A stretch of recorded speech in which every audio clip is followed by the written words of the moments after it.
Good morning, students. Today we are going to take up solutions. This is unit 2 and we are going to deal with part 1 of this chapter. First we start with some definitions. You are already aware of these definitions. First definition is of solution. What is a solution? It is actually a homogeneous mixture of two or more chemically non-reacting substances whose composition can be varied within certain limits. This is the definition of solution. Then we have solvent. It is that component present in large amount by mass in a solution. The component which is present in large amount by mass in a solution is called as solvent. It determines the physical state of the solution. Means the solvent is responsible for deciding whether the physical state of a solution is solid, liquid or a gas. Then we have solute. One or more components present in the solution other than the solvent. Means this solute will be present in less amount in the solution. Next we have the term binary solution. What is a binary solution? These are solutions consisting of two components.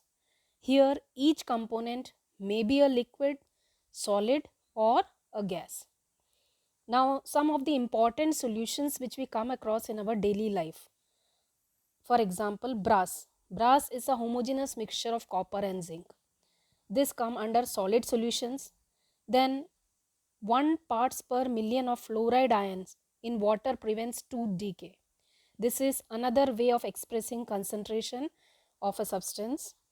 Then we have solutions of injections which are made in a particular concentration which should match with the concentration of blood plasma.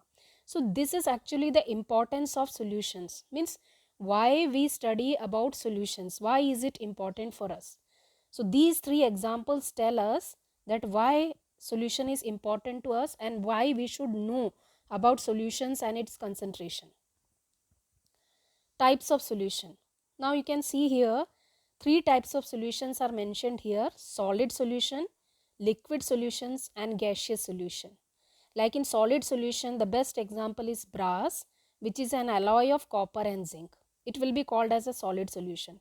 Liquid solution, you have sugar in water, sugar dissolved in water and you get a liquid solution. And gaseous solution, the best example is air, which is a homogeneous solution of nitrogen, oxygen and carbon dioxide. Then we have types of solutions, where we have 3 types of solutions: gaseous solutions, liquid solutions and solid solutions. Now in gaseous solution the solvent will be gas, in liquid solution the solvent will be liquid, and in solid solutions the solvent will be solid. Now if we change the solute, keeping the gas as solvent, we keep gas as the solvent and we change the solute. So if the solute is gas and solvent is also gas, example is mixture of oxygen and nitrogen gases. These are some common examples which will help us to remind what type of solution it is, and this example will relate the term. Here we have liquid in gas. So here we have the example chloroform mixed with nitrogen gas. Then solid in gas, we have camphor in an atmosphere of nitrogen gas. Then we have liquid solutions where we know that the solvent will be liquid. Here first case we have solute as gas, so we have oxygen dissolved in water. Then liquid we have ethanol dissolved in water. Then we have solid in liquid, we have glucose dissolved in water. These examples are very easy to remember and you can correlate the term with it. Then we have solid solutions where we have solute as gas dissolved in a solid solvent, example solution of hydrogen in palladium. Then we have liquid as solute dissolved in solid solvent, amalgam of mercury with sodium. Then we have solid as solute and solid as solvent, both are solids. Then we have copper dissolved in gold. This is a type of alloy, we can say. Now we have expressing concentrations. When we are expressing concentrations, we should know what is the meaning of the term concentration. Now concentration means amount of solute dissolved in a known amount of solvent or solution. So whatever amount of solute we are dissolving in a known amount of solvent or solution is termed as concentration. There are various methods to express concentration. First is mass percentage. Now what is mass percentage? It is the mass of solute in grams present in 100 grams of the solution, and symbol is W by W. Mass percentage formula, mass of solute by mass of solution, and you know mass of solution will be equal to mass of solute plus mass of solvent. Now when you are expressing mass percentage, here we can have an example. 10% glucose in water by mass means 10 gram of glucose is dissolved in 90 grams of water, resulting in 100 grams of solution. And mass percentage is commonly used in industrial chemical applications. Then we have the next expression, that is volume percent. Now volume of a liquid in ml present in 100 ml of the solution, that is actually the composition when we consider volume percent. So how we get the formula? Volume percent is equal to volume of component upon total volume of solution into 100.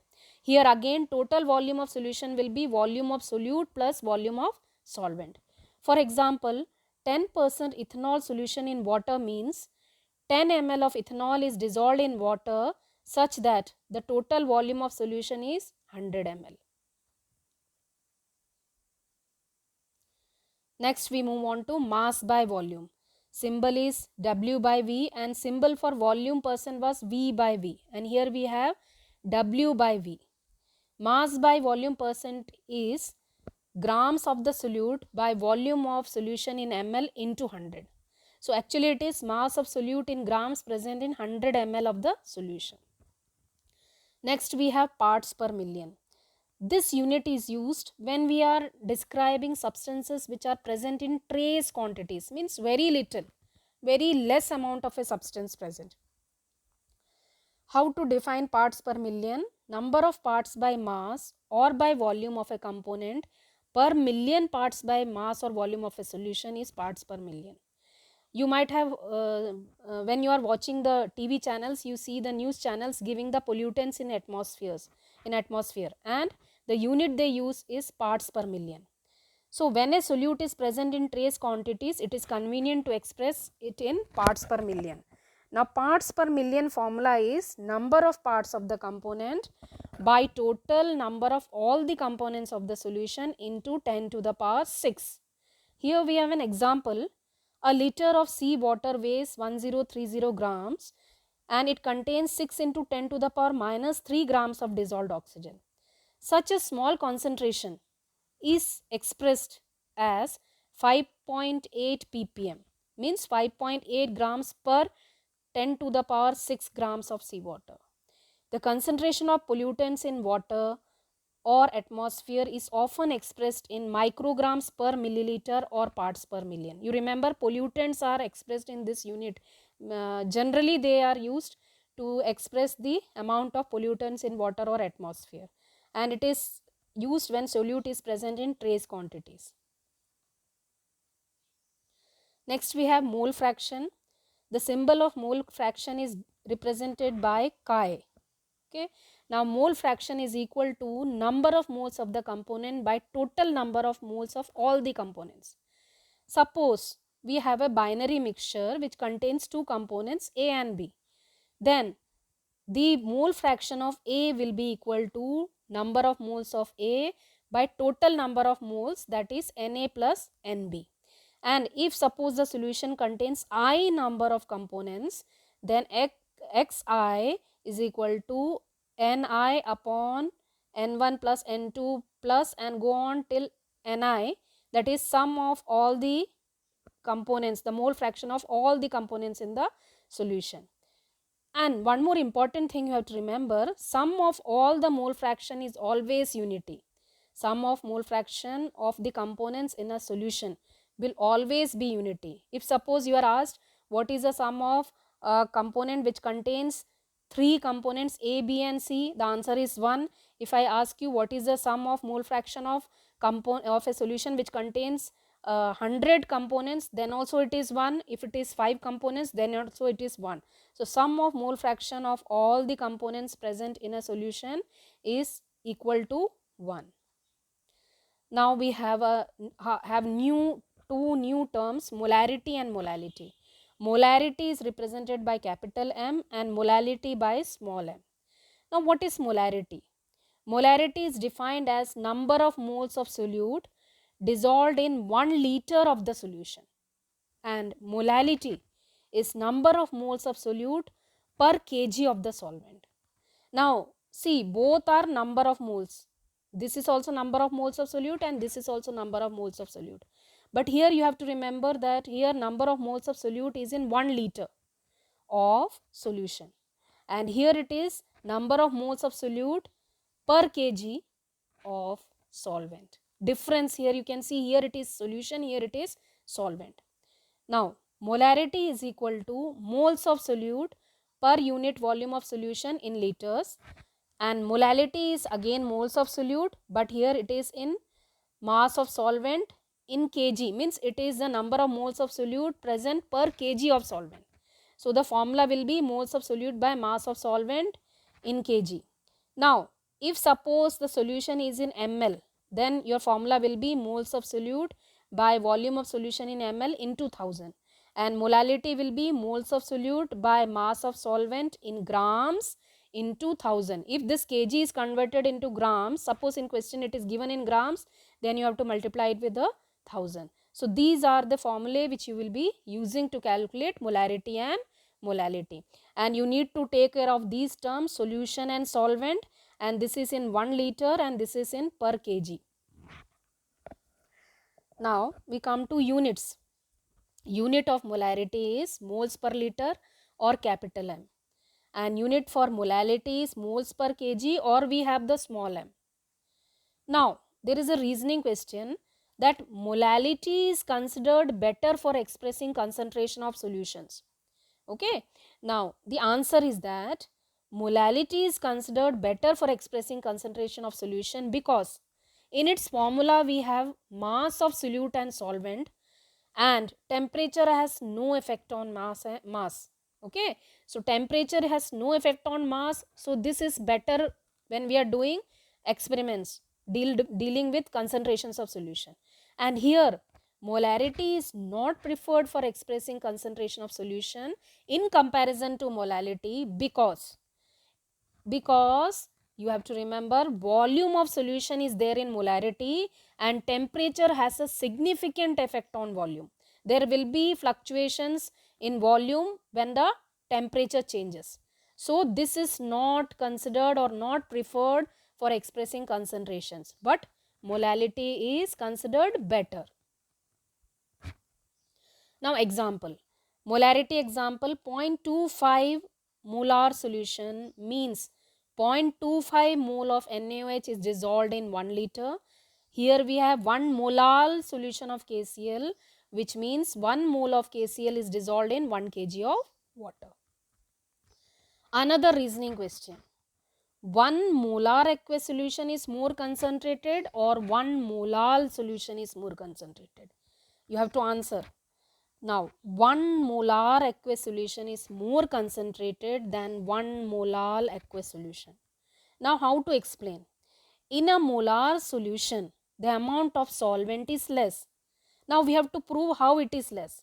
Now you know, when we are defining molarity we say that the volume of solution is per liter. 1 liter means 1000 ml and 1000 ml means 1000 grams. It means the total volume of solution is 1000 grams. So what about solvent? Solvent will be less than 1000 grams. In case of molarity, solvent will be less than 1000 grams. But when you see molar solution, here you can see when we define the molar solution, we say that per kg of solvent means 1000 grams of solvent. So according to the definition, we have solvent to be 1000 grams here. Here it is less than 1000 grams. So 1 molar solution will be more concentrated. Hope it is clear.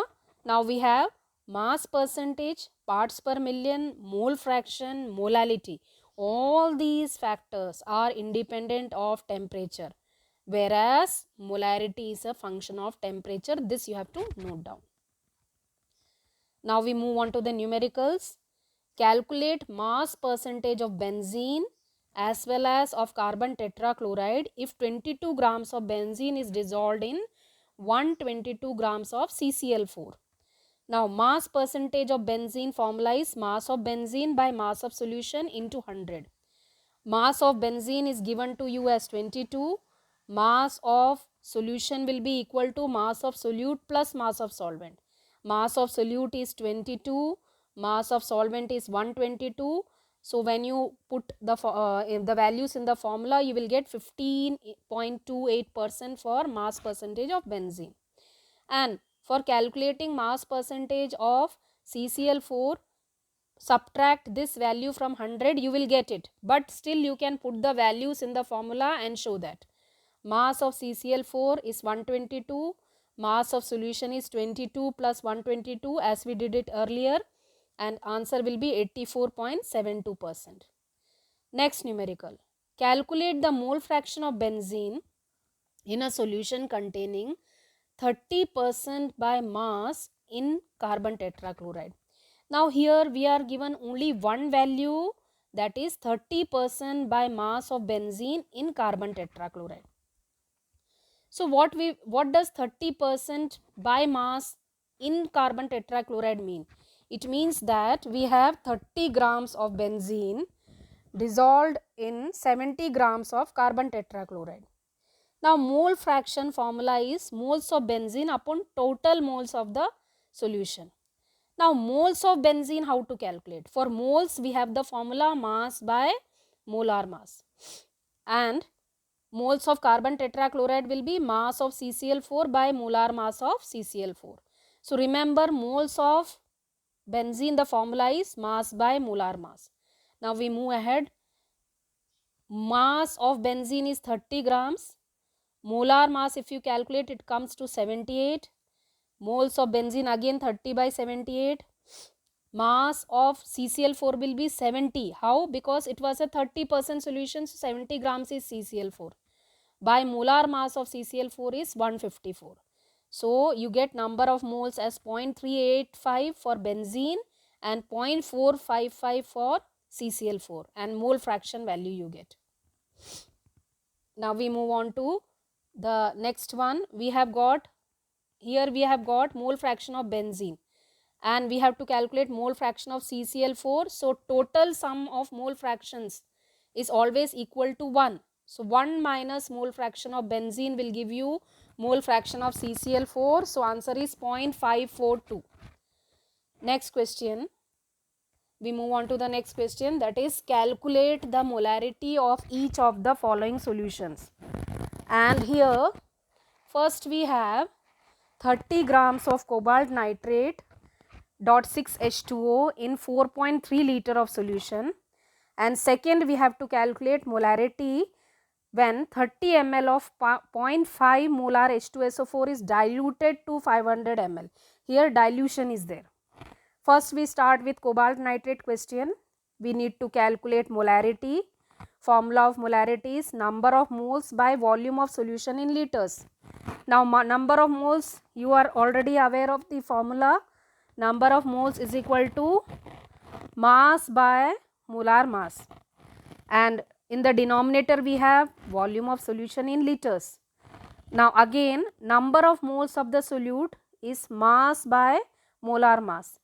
In our question it is given 30 grams of cobalt nitrate. So 30 grams of cobalt nitrate by molar mass of cobalt nitrate is 291. When you calculate the molar mass of cobalt nitrate, don't forget to add 6H2O there. Formula is CONO3 whole twice dot 6H2O. So you will get molar mass as 291, and volume of solution is given in the question 4.3 liters. So molarity will be 0.1032 by 4.3, which comes out to 0.024. Now we move on to the second question, where it was given that 0.5 molar solution of 30 ml of 0.5 molar solution, you have to make it to 500 ml. So you have to find out the molarity. So you can use the molarity equation in this case. M1 V1 is equal to M2 V2. So M1 is 0.5, V1 is 30, M2 is unknown, V2 is 500. So M1 V1 is equal to M2 into V2. M2 you can calculate 0.03 M it will come. Now we have the next question. Calculate the mass of urea required in making 2.5 kg of 0.25 molar aqueous solution. Now here you are asked that what is the mass of urea you require for making 2.5 kg. So the solution is 2.5 kg and molality is given 0.25 molar. So what we will do, we will take 0.25 molar aqueous solution means what? We have to go with the definition.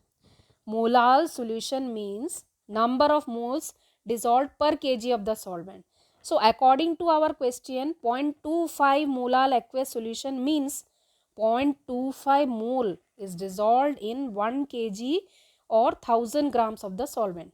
So what we can do, by coming to know about this, we can calculate total mass of the solution. Now total mass of the solution will be mass of solvent plus mass of solute. Now mass of solvent according to our definition will be 1000 grams. We have taken 1000 grams. Mass of solute we do not know, but we know the moles. So mass is equal to moles into molar mass, because you know moles, when we are calculating moles, we use the formula moles is equal to mass upon molar mass. So here mass is equal to moles into moles of solute into molar mass. So moles of the solute is 0.25, molar mass of urea is 60. So when you multiply you will get 15. So total mass of solution is 1015 grams, or we can convert it into kg, 1.015 kg. Now in this much of the solution, urea, the amount of solute is 15 grams. We have calculated the mass of solute to be 15 grams. So 1.015 kg of solution contains 15 grams of urea. So 2.5 kg of the solution will require how much? You can calculate 15 by 1.015.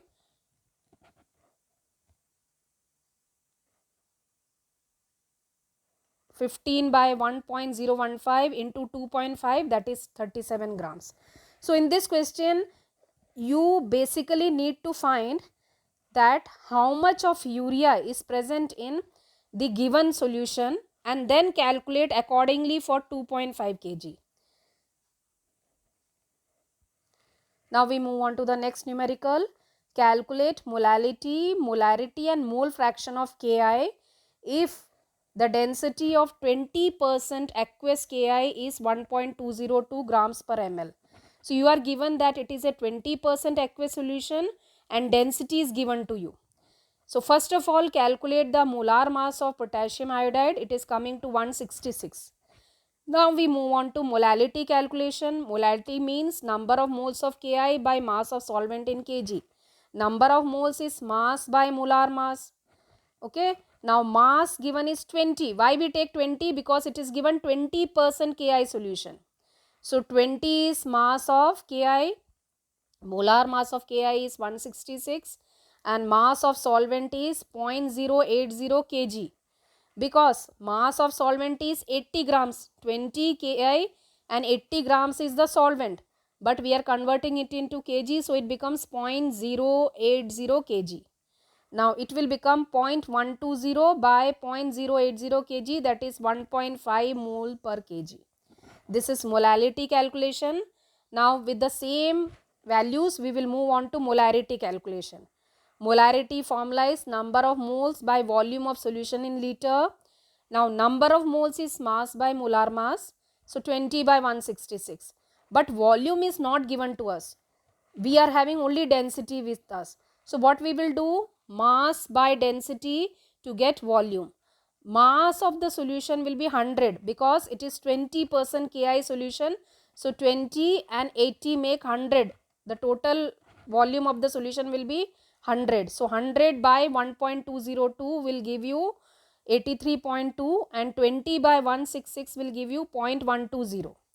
So mass of solution is 100, you have to remember, because it is a 20% solution.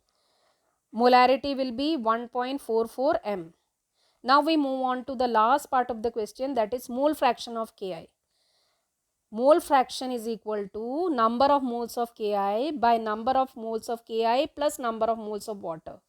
So number of moles of Ki we have already taken 20 by 166, and number of moles of water will be 80. 80 is the amount of solvent by 18 grams is its molar mass. So mole fraction will be 0.0263. Now we move on to the next topic, that is solubility. What do you mean by solubility? It is the maximum amount of a substance that can be dissolved in specified amount of a solvent at a particular temperature. So maximum amount of the substance which you can dissolve in a specific amount of solvent, that is called as solubility. Now it depends upon the nature of solute and solvent as well as on temperature and pressure. Now we will see how the factors influence the solubility of a solid in a liquid. There are three factors we are going to take. First is nature of solute and solvent, second is effect of temperature, and third is effect of pressure. You have to remember that exothermic reactions are favored by lowering of temperature. This we have studied in 11th class, so this we have to keep in mind before we move into the factors. So exothermic reactions are always favored by lowering of temperature. First factor we take, factors influencing solubility of solid in liquid. First is nature of solute and solvent. Now you have heard about like dissolves like. So you have to remember polar solutes dissolve in polar solvents and non-polar solutes dissolve in non-polar solvents. For example, sodium chloride readily dissolves in water but naphthalene does not. And naphthalene readily dissolves in benzene but sodium chloride does not. This is because of similar intermolecular interactions between the solute and the solvent. So if intermolecular interactions are similar, the solubility is there. Now here you have example, water and carbon tetrachloride layer is there. You can see iodine dissolving in carbon tetrachloride layer, but it is not dissolving in water. Similarly, you can see here nickel nitrate dissolves in the polar layer, that is water, but not dissolving in carbon tetrachloride. This explains like dissolves like. Then we move on to the new terms, dissolution. Dissolution is a process of adding a solid solute to the solvent, or we can say that when the solute dissolves, then the concentration of the solution increases, and that is known as dissolution.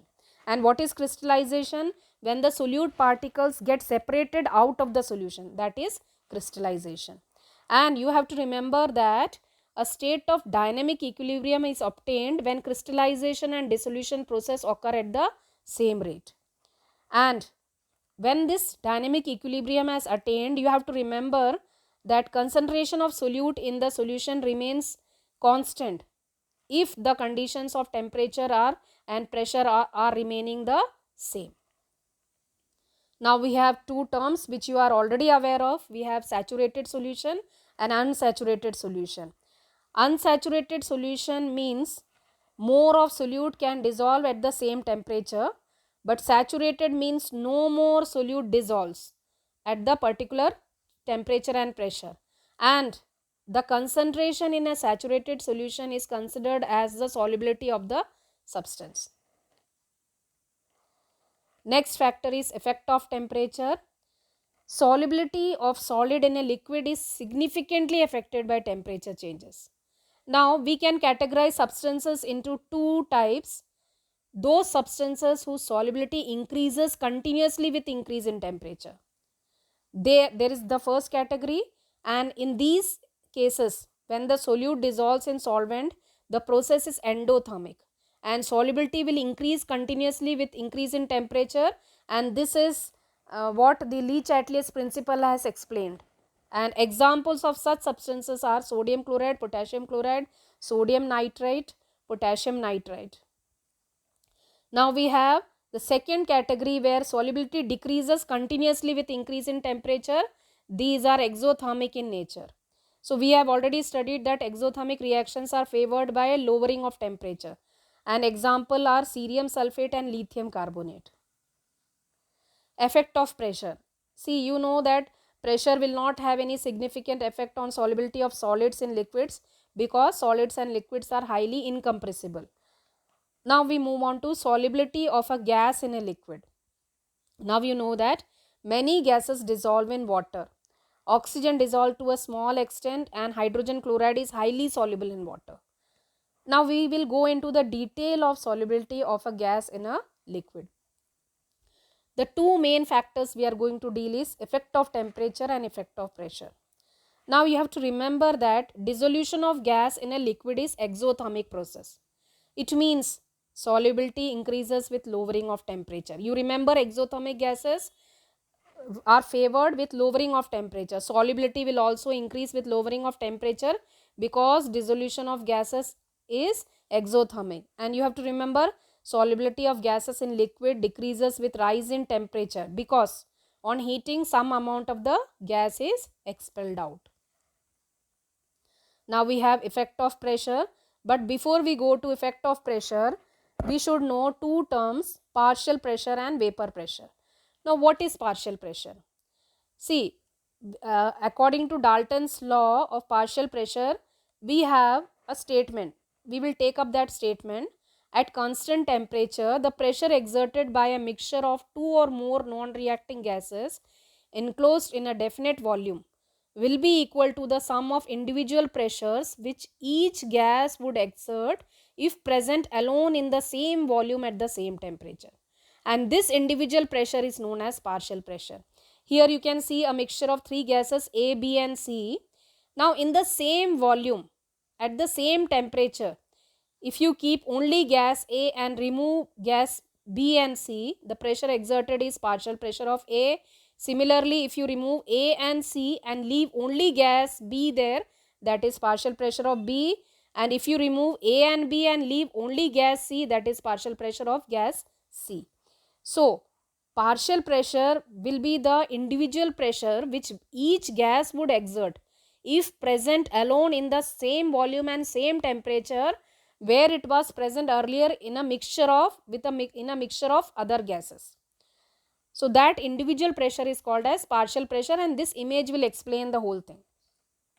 Now we have the next term, that is vapor pressure. It is the pressure exerted by the vapors of liquid in equilibrium with the liquid at a given temperature. So here you can see a closed vessel is there.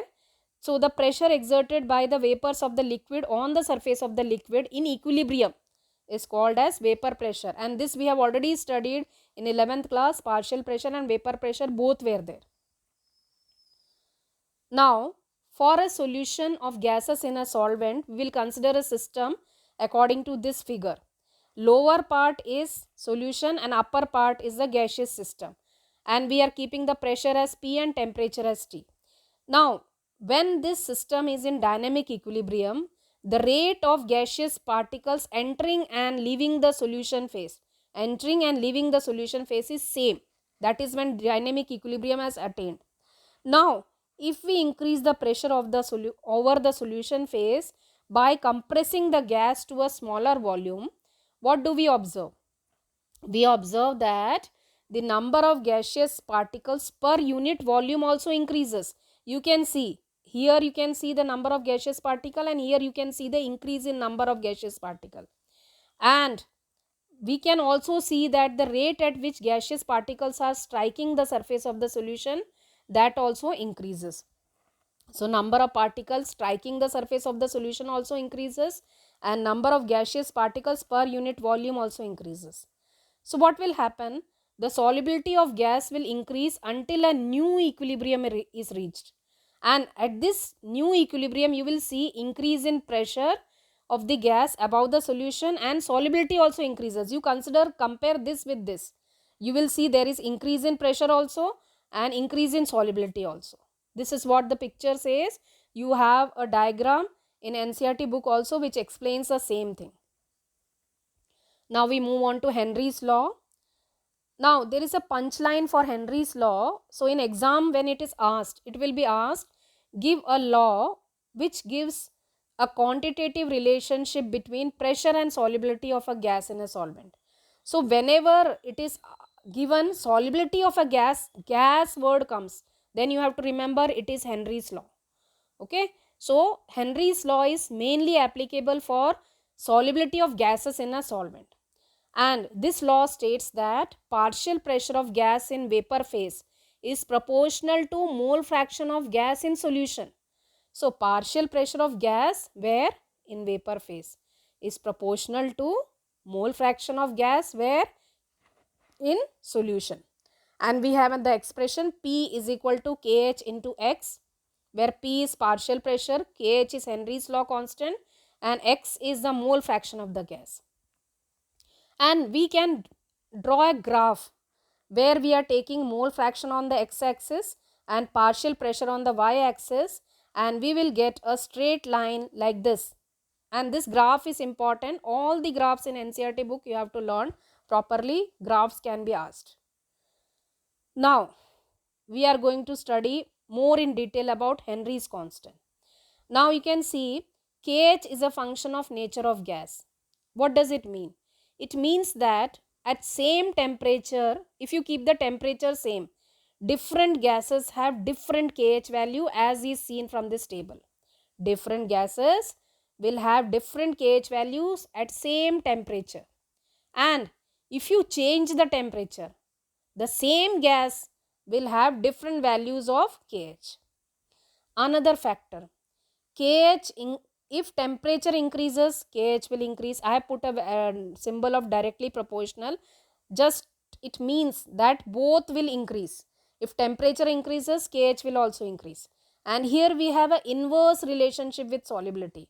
Means if temperature increases, KH will increase. If KH increases, solubility will decrease. So this relationship helps us to solve reasoning questions.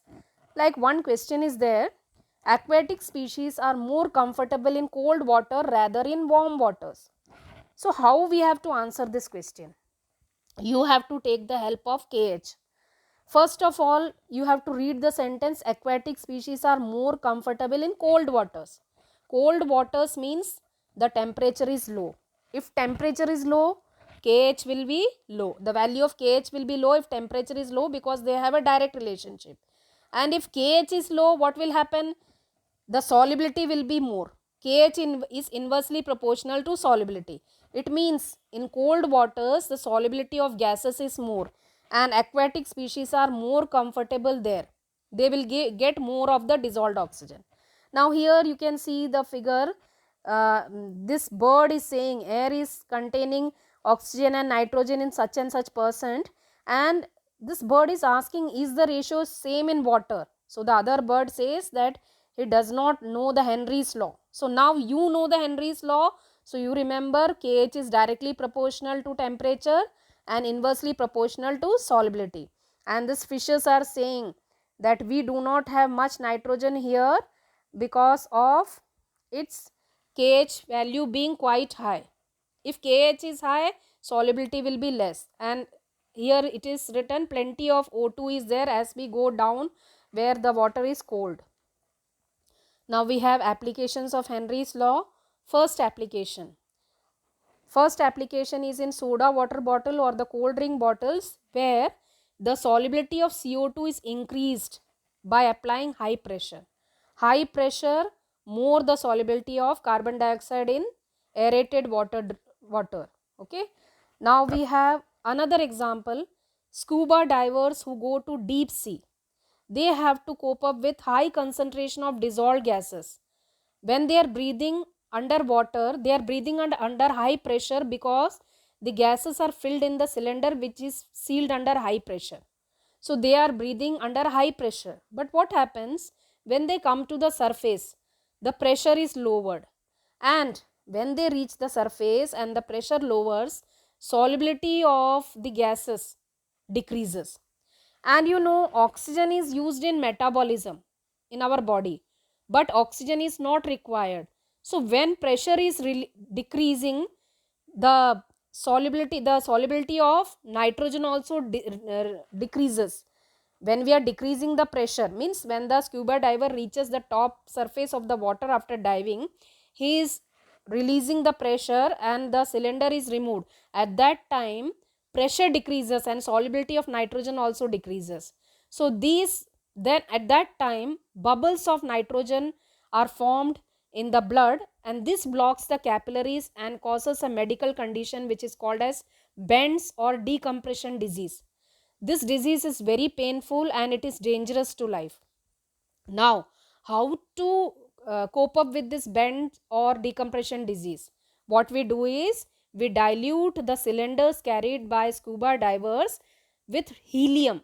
Now, the composition of the air filled in the tanks is 11.7% helium, 56.2% nitrogen, and 32.1% oxygen. Now, why helium is used? Why we use helium? Helium is used because it has greater KH value and it is least soluble. If you are asked why helium gas is used in the cylinder, answer is it is having a greater KH value, so it is least soluble. Now, the next application of Henry's law is that people who live in higher altitudes, they suffer from a condition which is known as anoxia, where they are not able to think clearly and they become weak. This is because of low concentration of oxygen in blood. So actually what happens, low concentration of oxygen in blood and tissues of people who live in higher altitudes is due to low partial pressure of oxygen at higher altitudes. So what they do, they carry oxygen cylinders with them. Now we have the numerical based on Henry's law, and our basic formula will be P is equal to KH into X, that is partial pressure into Henry's law constant into mole fraction. Now in this numerical we are asked that nitrogen gas is bubbled through water at 293 Kelvin. How many millimoles of nitrogen gas? We have to calculate how many millimoles of nitrogen would dissolve in 1 liter of water. Water amount is given 1 liter. Assume that nitrogen exerts a partial pressure of 0.987 bar. Partial pressure is given 0.987 bar. Henry's law constant for nitrogen is 76.48 kilobar. Now, first of all, you have to remember millimole we have to calculate for nitrogen, and one relation you have to remember, 1 mole is equal to 1000 millimoles. And one more conversion we need. Here it is 76.48 kilobar. If you convert into bar, it will become 76480 bar, because this is also in bar. So this should be converted into bar. Now, how to proceed? First, you remember you have to calculate millimoles of nitrogen. So to calculate millimoles, we should know moles of nitrogen. And if you want to calculate moles of nitrogen, you should know mole fraction. So now mole fraction again is unknown to us and moles is also unknown to us. So if we do not know mole fraction, we will not be able to calculate number of moles, and if we do not know number of moles, we would not be able to calculate millimoles. So to calculate millimoles, we require moles. To calculate moles, we require mole fraction. And to calculate mole fraction, you can use the basic equation. Partial pressure of nitrogen is equal to KH into X. From these two, you know P. P is given as 0.987 bar and KH is 76480 bar. So you can easily calculate X of N2 and it comes out to this value. Now this value you put it in this formula. So you will have X value N of N2 by N of N2 plus N of H2O.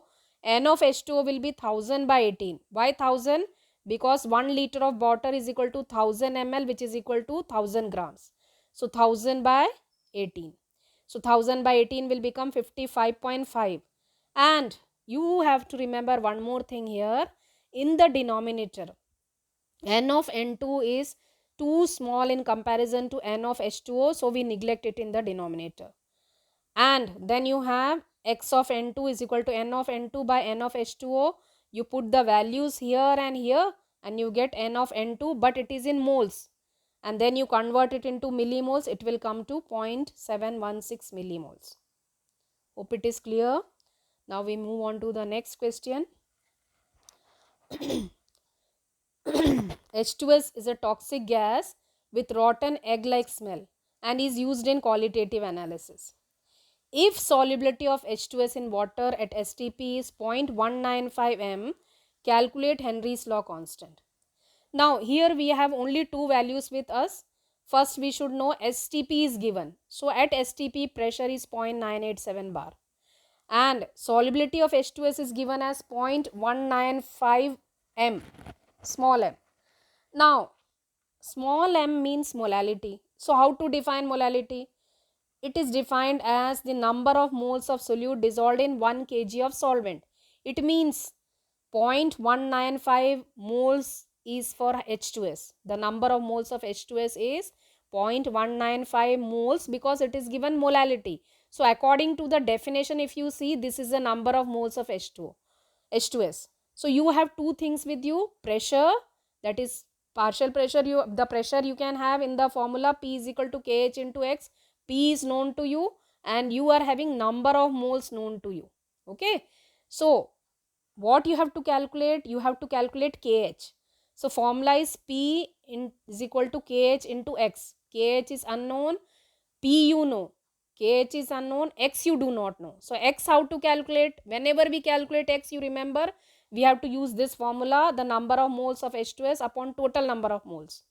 And number of moles of H2O will be 1000 by 18 because according to the definition we have 1 kg of the water of solvent, that is 1000 grams. So 1000 by 18 we will get 55.5 and N of H2S we will take 0.195 because we have already told this is the number of moles of H2S. So 0.195 by 0.195 plus 55.5, you will get mole fraction of H2S as 0.0035. Now put this value here and P of H2S we will take 0.987 and KH you can easily calculate by dividing 0.97 by 0.0035. It will come to 282 bar. And we move on to the last numerical. We have here Henry's law is given to, Henry's law constant is given to you as 1.67 into 10 to the power 8 Pascal. So KH is given. Calculate the quantity of CO2 in 500 ml of soda water. The amount of solution is 500 ml and it is packed under 2.5 atmosphere. So 2.5 is the P and the amount of solution is 500 ml. Calculate the quantity of CO2. Now what do you mean by quantity? Quantity of CO2 means mass. And how to calculate mass? Mass is number of moles into molar mass. Because you know number of moles will be mass by molar mass. So mass will be equal to number of moles into molecular mass. And you need to have one relationship here. 1 atmosphere is equal to 101325 Pascal. Because one is in atmosphere and one is in Pascal. So we can convert both into Pascal. So quantity of CO2 is equal to number of moles of CO2 into molar mass. We do not know number of moles. So we will calculate number of moles from mole fraction. So mole fraction formula is this, but we do not have mole fraction also. So how to get mole fraction? We will use the formula mole fraction is equal to P upon KH. P is 2.5 atmosphere, but 2.5 into 101325 Pascal. We will convert it into Pascal. KH is given 1.67 into 10 to the power 8 Pascal. So answer for mole fraction is 1.517 into 10 to the power minus 3. So this value when you put, you will get X CO2 is equal to this much. And here also in the denominator you will neglect N of CO2 in comparison with N of H2O in the denominator. So now you have this, and from here you can calculate N of CO2 because N of H2O is equal to 500 by 18. Why we are taking 500? Because it is given 500 ml of soda water. So 500 by 18 you will get 27.78 and N of CO2 you get this much. Now we come to the initial formula. Quantity of CO2 is equal to N of CO2 into molecular mass. So here you have N of CO2 is 42.14 into 10 to the power minus 3 into its molar mass is 44. That will come out to 1.854 grams of CO2. This is how we calculate the quantity of CO2.